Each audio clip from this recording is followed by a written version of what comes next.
বছরের শুরুতেই রাজ্যের আবহাওয়ায় ভোলবদল।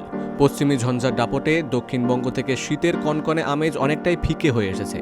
আলিপুর আবহাওয়া দপ্তরের পূর্বাভাস অনুযায়ী আগামী 24 ঘন্টায় কলকাতার সর্বনিম্ন তাপমাত্রা 14 থেকে 15 ডিগ্রি সেলসিয়াসের আশেপাশে থাকলেও মঙ্গলবার থেকে চিত্রটা ফের বদলাতে পারে।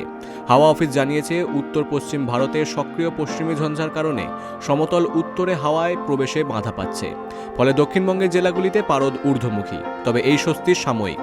মঙ্গলবার থেকে ঝঞ্ঝার প্রভাব কাটলেই আবার 3 ডিগ্রি পর্যন্ত তাপমাত্রা কমার সম্ভাবনা রয়েছে। আজ ও কাল দক্ষিণবঙ্গের জেলাগুলিতে কুয়াশার দাপট থাকবে প্রবল। বিশেষ করে নদিয়া, 24 পরগনা, পূর্ব মেদিনীপুর ও বীরভূম সহ একাধিক জেলায় দৃশ্যমানতা 50 মিটারের নিচে আসতে পারে। যদিও বৃষ্টির কোনো সম্ভাবনা নেই। আগামী 7 দিন আবহাওয়া মূলত শুষ্ক থাকবে। দক্ষিণ যখন কুয়াশায় ঢাকা, উত্তরবঙ্গের চিত্রটা তখন সম্পূর্ণ আলাদা। হাওয়া অফিসের মতে জলপাইগুড়ি, কালিম্পং ও আলিপুরদুয়ারে হালকা থেকে মাঝারি বৃষ্টির সম্ভাবনা রয়েছে।